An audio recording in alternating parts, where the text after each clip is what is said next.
referrals. Today, we're diving into how to create a modern VIP program that will resonate in today's world. And spoiler alert, it's not customer events. Welcome to the Influential Real Estate Marketing Podcast. I'm Amber Joy, once a struggling agent, now a referral powerhouse. I've been where you are, overwhelmed by countless marketing strategies and stuck in analysis paralysis. Alongside my husband and fellow coach, Jason, we've discovered what truly works in today's real estate market. Our mission is to guide you through the clutter of old school tactics to the clarity of modern, effective marketing that elevates your influence and your referrals in your local market. Join us and our remarkable guests as we share the blueprint for success that's working right now. Let's dive in. Hey, Hey, everybody, welcome my co-host, Jason. what's We are up? really excited about today's topic. I am very passionate about this topic, and that is because Beyond. many agents do not have a formal system in place to reward the people that are bringing them business. And the fact of the matter is your sphere knows so many realtors. We joke that they used to know one or two back in the day, but now they know at least a dozen at church alone. And True. so if they know a lot of realtors and they're sending you business, in other words, they're referring to you and really Yeah. putting themselves out there, then don't you want to reward that behavior? You would Because think, what will happen if you don't? What right? will happen if you don't? Yeah. Well, I think we can And all relate to this as consumers. It makes sense to us as consumers, that concept. But when we switch into realtor mode, it's gone. It goes someplace else. I don't know. yeah. Because, like, have you ever been loyal to someone until you weren't? All of us have that story. And typically, you were loyal to somebody and then weren't anymore because maybe you had bad service or maybe you didn't feel appreciated. You didn't feel Mm. important, even though you were providing massive support to that business. So, we're going to dive in today into how to create a modern, exclusive VIP program that your people are going to love to be in. And let's dive right in, Jason. Yeah, let's do it. Let's start with some basics, babe. So, what is a VIP program? Okay. So the literal meaning, if you were to look it up in the Mm. dictionary, would probably be very important person. We, of Oh, course, that influential agent would like to say a very influential person. But really, a VIP program can be called anything you want. It's nothing other than a customer appreciation program that's mm. basically taking your raving fans from a marketing plan to a loyalty and appreciation plan. Yeah. Okay. So, So that's what it is. That's awesome. So do I need one as a realtor? It's like, why should I have one? That's to me, that's the natural human instinct. It's like, why do I need it? Why? Tell me why. Well, and so many people are like, it sounds good, but I don't have one.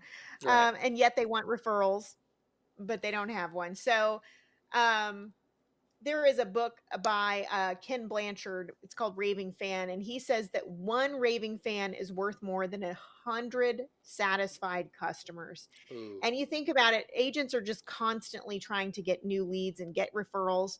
Oh And when yeah. they finally get one from somebody, for some reason, that's not in the thought process to put them in a customer appreciation program. Maybe they send them a little gift card and then they forget all about them. And Yeah. that is not what we need. We want to reward that behavior. We want to continue to get referrals and we want to continue to provide value to their lives. That is the best place to spend your time and money. And that is on the people who are already showing you support. So that is why, hands down, you need one. That's that. So I get a VIP program, and then everyone that I like is in it, or is there Wrong. standards? Do I have to? Is there like a Is fee? there Is there a standards? membership fee? Right. Is this something we sign up for? Right. Right. Okay. So I have seen this done a lot of different ways. And what I'm here to say is equate this to the real world. Everything you do should equate to the real world outside of real estate. Okay. If you are sold into, like, let's say you go to resort, and this, Jason and I love resorts, Man, we as love we resorts. love especially all-inclusive resorts where they pamper us, and usually most of them have some kind of club, right, that you can Yeah. join, and what do you get when you join that club? It's all about the perks. All about the It's all about perks, the right? perks that you get. It's all about but if you're in the club, you get to eat at this restaurant on the beach. But if you're not, you just get to look at the people eating on the beach and wish you were them. And so what it does is it makes you feel like, "Oh, if I'm in that club, I'm Mm, exclusive," right? Now, yeah. if they let everyone, Jason, eat at that restaurant on the beach, would it really be exclusive? Would it really be VIP? No, it'd be just No. like everything else. Yeah. So you really do want this to be exclusive. It's not for your whole sphere. This is for people who have sent you referrals. Now, the way that we do this ourselves and with our coaching clients is we do this on a rolling 12 months. Okay. Mm, So if somebody just sent a referral to me, they're going to be in my VIP program for the next 12 months. Unless they've given another referral in 6 months, that continually it's rolling 12 months. Okay. okay. Now we audit this list once a month. It doesn't take long at all. It's on an Google sheet, kind of like a spreadsheet. And we can see the month they gave us a referral. So we only have to edit, okay, what was 12 months ago? It takes 5 minutes to audit that once a Yeah. month. But I put that, go back and put that again in real world terms. Jason, are you part of a customer loyalty program anywhere? It's a very exclusive one. It's Kroger. Uh, Kroger. or that. It depends on your pronunciation, where you're at locally. But yeah, it's like And Kroger. what do you So get if out of you, that? we get some really cheap gas. That's why we shop at Kroger for really cheap gas. I mean, obviously they have food and everything, but that's a perfect example because I shop at Kroger, I get cheap gas. If I stop shopping at Kroger, I don't get free gas or don't get cheap gas. I've got to pay full Or get price. Yeah. Exactly. So this is no different. Now, we are not telling you to audit that and then send video notes to people saying, by the way, it's been 12 months. You haven't sent me another referral. You're kicked out of the program. That is not what we're saying. This is really on the administrative side, on the back Yeah. end. And a lot of people, but I feel bad sending them out. And they haven't used you in 8 years. Yeah. These will continue to be sphere, and we will continue to market to them in the sphere of influence, but they are not VIPs. So, how you know if somebody's a VIP on a rolling 12 months is they have either referred to you in the last 12 months or they were self-referred, meaning they themselves used you, okay, Okay. for a buyer seller transaction. That's how you know who's in the VIP program. So it's not everyone. I like what you said about that because it's so weird that not well, I say it's weird. It's so weird to have realtors make emotional decisions about their business. I like you just said it perfectly. I've heard that so many times. Well, yeah, but they're such a good friend. Well, they're not sending you business, so how good a friend are they? So they're either on your VIP list or they're not. It's very simple. Did they send you a referral? No, then they're not on your No. VIP. Now maybe if we build that relationship, they'll send us one, and guess what? They get back on it. But it's okay to get someone off your VIP list because these should be the people who are absolutely building your business. Yeah, and we're about to go into the steps of what they get with the Mm, VIP, and you're going to see if you let everyone in on it, it's watered down, and you're yeah, not going to have enough money to really pamper these people that are in your customer appreciation program, making it watered down. And if it's watered down, it goes back to the example we just gave at the beach. It doesn't feel exclusive if everybody gets it. yeah, And by the way, I don't know what it is psychologically about people wanting to be in clubs and VIP, but people love it. They want to be in it. And so we are going to use that, but in our industry. okay, Yeah, for sure. So that's who should be in it. okay. So I got who's in it. So let's talk about that. How do we reward these people? Are we rewarding the closing or rewarding like how does that go about? What am I giving them? Okay, I love that you asked that because a customer appreciation program is not the same as a closing gift. Hmm. Okay, if you choose to do a closing gift, that's great. I know we do, and I think that's fine, but that is not the same as a customer appreciation program. That is a closing gift. Okay, Yeah. so those to me, you need to separate those out, especially for RESPA reasons. Okay, we don't want to be in violation. A closing gift is one thing, and a customer appreciation program is a whole nother thing. And Yeah. what we do to reward the people that are in that program is threefold. And we're going to break this down for you. Break it down. Break Threefold. it down. Yeah, yeah. And what most agents do here, what I have seen, Jason, there's two things that I see them doing the most. Okay. Uh, and it's not going to be one of my three things. One of the things I see them do the most is events. Ah, events. Events. Okay. Now, I know I'm going to be stepping on some toes, and I know some of the people are going to want to argue with me to say that, hey, I've been doing events for years and people love them. The people that go might love them. But Yeah. what we know from statistics is that people are too busy to go to your event, and that you are out of touch if you think that people want to go to those.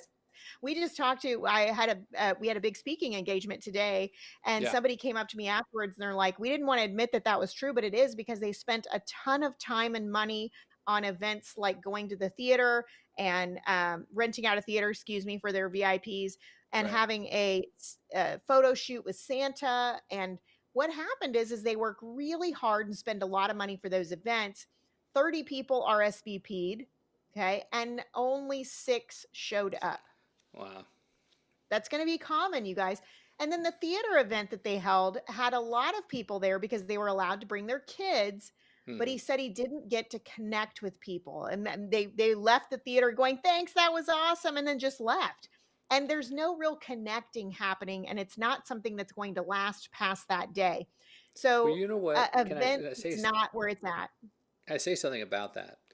Is that I think that realtors make the mistake of thinking that because they put this event on, then you came, that enough or that alone gives them the right to talk to these people about using them as real estate agents. When I didn't make that, that's not what I think. I think that here's a free event. I know you. You sold us our house. I want to go to that event. I'm enjoying it, and I'm out. So I think that's a mental disconnect. It's like, no, no, no. I didn't get to talk to you. It's like, well, I didn't know that was part of the thing. I thought I was just going to come watch a movie with my kids and then leave, and I Well, and appreciate it. they don't actually have to talk to you, but I think that it's like, okay, but that was 6 people, Yeah. and if you would have put that same time and energy and money into the way we're going to show you, you could have affected 100% of them, and Oh, of the VIPs yeah. versus 6 people. So while events are great, they are not effective the way that the strategy will be that I will break down for you. The other thing that we hear a lot on stages across the country, because we're here, you guys, to tell you the things that are working and not working. That's what this podcast is all about, is, hey, that was working, but now this is more effective. What's the other thing, Jason, that you see people doing all the time every year at Thanksgiving? Oh, here. Okay. So it's the pie delivery. It's like every season or every Thanksgiving season, a bunch of realtors turn into home pie delivery people. And Yeah. I don't, okay, like you said, number one, expense. Number two, time. Number three, you're assuming I like pumpkin pie, or you're assuming I like whatever pie you drop off. And I feel so bad because of course they're going to say thank you. Of course they're going to seem gracious. Oh my gosh, thank you so much. A pumpkin pie. I never would have thought to have a pumpkin pie for Thanksgiving. Thank you. You saved my family's Thanksgiving. We were about to dive into They can get politics, one but of then you those showed on up. their own. And Yeah. so I never understood the level of excitement that agents get from delivering their pies to like so many, and they're exhausted by the end of it. And that's Yeah. only if you don't, you can't take a lot of time to talk to these people. You got to go deliver a pie, say something quick, and then you're out. It's like, is that effective? Yeah. Yeah. Oh, Or I get so much. Go ahead. Go ahead. I have seen where people have them come to your office, but I've asked my sphere, hey, would you come just for a pie? And they're like, heck no, I'm not driving there. I don't have enough time for that. They're busy people. So, and I'm not hating on you. Everything's a numbers game. I used to do pies. I used to do events. So none of this is your fault. What we're telling you is that things are evolving now, Yeah. and there is a better way. People are busy, even the ones that love you. So we're going to break down that 3-step process now of, okay, well, if it's not events and just pies, what is it that we're supposed to be doing? What is it? All right. So the first thing I break mine down in three categories. And the first two are ones that I feel like people just don't think about enough. And it's Mm, crucial. Okay. The first one is passionate reciprocity. Passionate okay. reciprocity. Now, to break this down quickly for time, this means this shouldn't be a one-way relationship. Jason, if you're giving me referrals Yeah. and you're in my sphere and now you're my VIP because you just gave me a referral, then I should be passionate about reciprocating this to you. So I should know exactly what you do for a living. I should know if you can benefit from referrals. Hmm. Who's your ideal client? I mean, do you Yeah. see how it's like, okay, this isn't just about me receiving referrals, but what is it that I can do to contribute to your life as a VIP? It's about consciously making it or purposefully, I guess is a better way of making sure that there's reciprocity in that relationship and that you are passionate about helping them equally as them helping you. Yeah, if you've ever complained about not getting referrals, I think it's so powerful, babe, when you're up on stage and you say, "Do you know what they do for a living?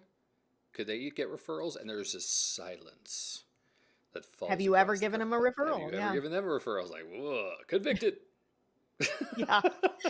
And, guilty party of one, that used to be me, and that's how I realized, whoa, before we even start talking about events and gifts, let's talk about the basics of caring about someone and passionate reciprocity, which Yeah, leads me automatically to number 2, and that's a proactive relationship. Not only do I wanna reciprocate, but number 2, I need to be proactive about knowing what's going on in your life, yeah, right? About truly caring about you and your family. You're caring about me and my family when you're giving me a referral. I want to do, and I'm privileged to get to care about you. So I would like to do that with my whole sphere, but specifically, it's going to be even more proactive when it comes to my VIPs. I'm going to understand if there's a charity they're passionate about. I'm going to know if they've had a death in the family. I'm going to know if they're sick. I'm going to know if somebody in their family's having a baby, and yeah. those are things that I'm going to make sure that I am proactive about at that next level from the sphere. That's good. That's good. What's the last So one? all right, the last one is what's going to replace the client events, and that is unexpected appreciation gifts. Unexpected appreciation gifts. This is really all about intentional giving because that shows appreciation for your relationship and it's going to keep you top of mind. Now, I do want to say that this might ruffle some feathers too. A lot of you might be doing pop buys for your gifts. Bob, I need that. Ba, ba, ba, ba. And the thing about Popeyes, guys, is most people are doing Popeyes to their whole sphere. Yeah. And the reason I say that is it not really feel like a VIP gift. It feels more like a trinket. Like when I think about it, the ones that have been delivered to my house, it's like Oh, a bag of popcorn that just says, I'm just popping by, or forget me nots. forget me nots. Forget me That's not nots. truly a VIP thing. That's more Mm, like swag, yeah. right? Because it's got your information all over it. What's another reason why we don't like Popeyes, Jason? Um, yeah. No one wants you to pop by their house. I guess that's the easiest way to say it. Like, it's Amazon or it's food. Those are the only reason Pizza, that my yeah. front door is going to open, and I know exactly Actually, when those pizza two sounds things are really good happening. right now. Doesn't it though? Anyway, Yes, yes. okay. Again, these are ideas that have been our industry for a while, and they've kind of outlived their usefulness because times have Yeah. changed. Absolutely, and babe, we talked about this before. When I was little, my parents had this other couple that would stop by, pop by. And there was a coffee cake that we were never allowed to eat because they didn't know when they were coming, and I always Oh my wanted to have gosh. it, but I couldn't have it because they might come by and it didn't make sense in my brain. And that's the world that we had. And people pop by and they would stop in and they would sit for hours. And like, can you imagine that today if some of our people that No, we know just knocked on our doors like, hey, what's up? We're in the neighborhood. Just want to no. come by for a couple hours. I'm like, I, you need to leave. Our friendship is don't be now popping by over. my house. Don't be popping by my house. Text me like a regular friend, okay? Like, So people have if ring that apps, they don't even get up and go to the door anymore. They're like, "Yeah, I don't know that person. That's not gonna happen." But that's such a powerful thing that I guess I don't know why we don't think about it. You don't pop by someone's home anymore. And it's like, no, no, no, I've got Yeah. some good friends. Okay, great. That's one person. But if you're thinking that mentality on like 50 people, it's again, it's just doesn't make sense. And Yeah. majority It's of not gonna agents are praying that that person isn't home. Yeah, yeah. Because the original intent was to relationship build, knock on the door, like you said back when they came to your parents' house. But that's not the world we live in today. People don't No. want expected gifts. And you guys, it's not scalable. Mm, It's not scalable. If you were to go, even for VIP, not even your whole sphere, and deliver a gift to their house quarterly, you might as well be an Uber driver. You are going to be worn out and you're going to be inconsistent. It is not what we're doing. So when we are giving unexpected appreciation gifts, it is sent in the mail, yeah. and 100% of our VIPs are for sure going to get that gift and benefit from that gift. Now, I can't go too in depth on the gifts themselves, but I'm just going to give you a little bit because of time. We like these to be keeper pieces whenever possible. I don't typically send consumables or food unless there's something that I know that specific VIP is obsessed with, and I might do that. But in general, I want it to be something that's going to benefit them and their family for a long period of time. So, an Mm, example of that would be we picked some really gorgeous blankets that were in a neutral color, but they were pretty fancy. They were pretty bougie. And we bougie. had sent those off to, they were so soft, like I would have cuddled with it for sure. But we sent those off to somewhere and we gave them an Excel spreadsheet of the last names of all of our VIPs. And then that got embroidered on every blanket. So each person had a blanket with their family's name on it. And when they got that from us, unexpectedly, they didn't know they were going Right. to be getting a gift. It felt like Christmas. And that is so cool. And we don't give them in times that's expected, like Christmas time. We don't do that. We do it when it's unexpected quarterly. And they're going to want to keep that. I've actually had people send me pictures of the blanket that was laying over the couch and it's always out and they're always thinking about me. But notice I said we put the family's name on it, Not my name. not my Not my name. team name. Tell us about that, Jason. Not my logo. Yeah, nope, Okay, so no. if you put your name on a gift, it is not a gift. It is called swag, and there is a time and a Exactly. place for swag. If you're hosting an event, if you're taking care of the little league team, awesome. Put your stuff all over it and blazing it. That's amazing. That's swag. That gets your name out there. However, for the VIPs that have given you the opportunity to make a good 16, 30, 40K in GCI, that requires a gift, and a gift has nothing to do with you on it.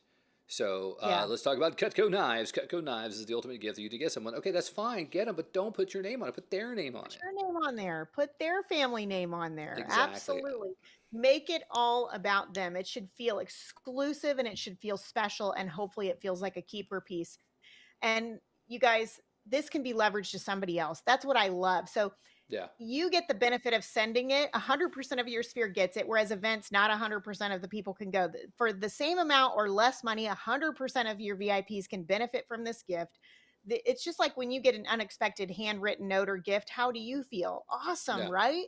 So we want to get that same feeling to them, but I'm not just doing it every once in a while. I'm not tying it to the closing. Actually, we send these out quarterly, and this can be leveraged to someone else. So if you want to hire somebody just to handle that project quarterly, just for a specific project, it doesn't have to be an employee.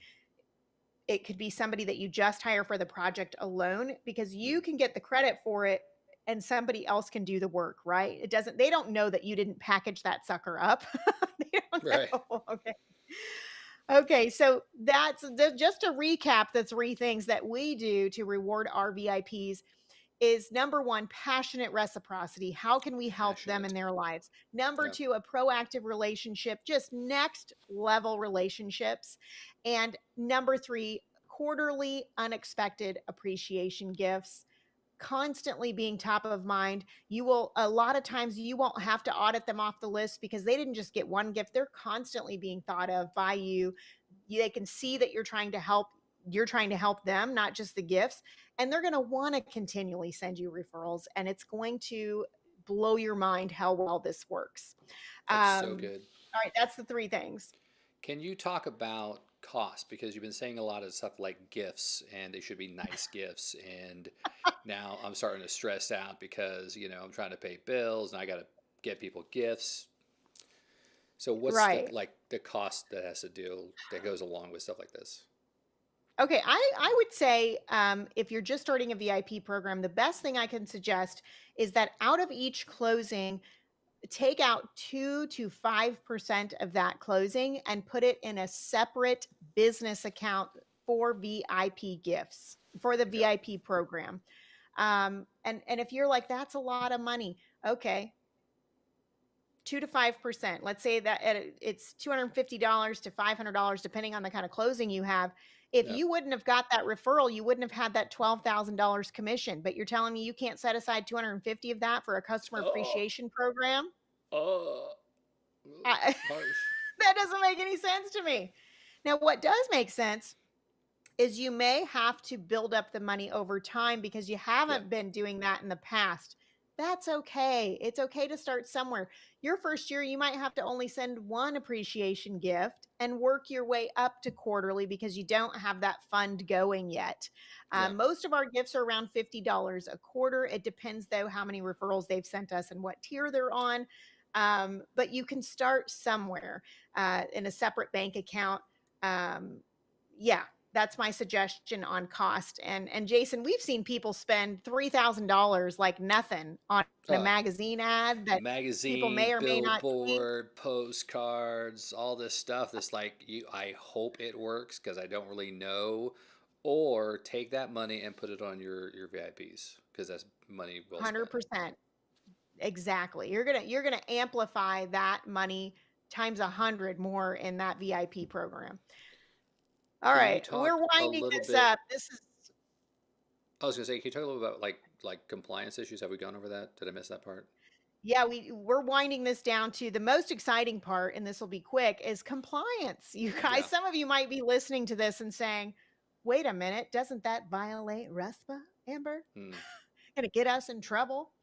And here's the thing, I want to separate customer appreciation programs are not the same as closing gifts. Okay. They are not tied to a closing. When somebody refers to me, regardless of it closing or not, that person is now in my customer appreciation program.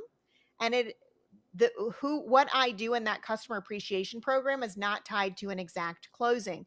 And Yeah. if I can now prove that I have an entire customer appreciation program where gifts go out quarterly, a bunch of people are in it, that is different than tying it directly to a closing. And that's where you're going to have those RESPA violations happening.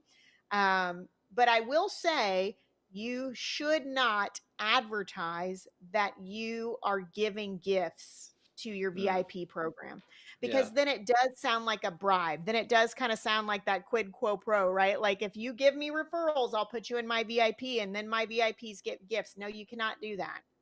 That's Well, I think that's that's advertising. and I think that sometimes they do that by accident because they're so excited. They're so excited to give gifts and treat their VIPs and be all Yeah. special and everything that they go, "Oh my gosh, I got the VIP program. It's amazing. You should be in it." And it's like, oh, don't tell them. Just make it a surprise. Let it, Don't do it. Make it a surprise. Nothing's better than being awesome, but even over delivering on that and them not expecting it. Okay. So do not advertise that. yeah, That's when you're going to get into some trouble. But because it's not tied to a closing and it truly is a customer appreciation program, it's separated out for tax purposes. You can write off as much as you want. It's not tied to a closing gift and it's not violating anything for RESPA. Having said that, do check with your broker to make sure your brokerage doesn't have any local or brokerage rules that maybe you are not aware of. Okay. But yeah, but RESPA should not be a concern here if you're doing it the right way. Woo, that was a so lot of good. information in a short amount of time. I want to encourage you guys, if you haven't started a VIP program, start one soon. Make it a priority in this year's business plan to slowly start rolling that out. You can get somebody, leverage somebody to help you do it, because I want you to imagine what your business would look like if you took the time to really love on the people who Mm, are supporting you, because there's yeah, no better place to spend your time and money than on your VIPs. So I want to encourage you to take action today and start planning your VIP strategy to strengthen your relationships and generate some more referrals. Gotta love That's that. so good. So good, man. All right, guys, that's all we got for today. If you like what you heard, remember to subscribe to the podcast and listen to future episodes. Share with a friend. It's always like to do. It's awesome. That's right. And remember, God has given you everything you need to succeed. All you have to do is take daily imperfect action. We'll see you next time. Later.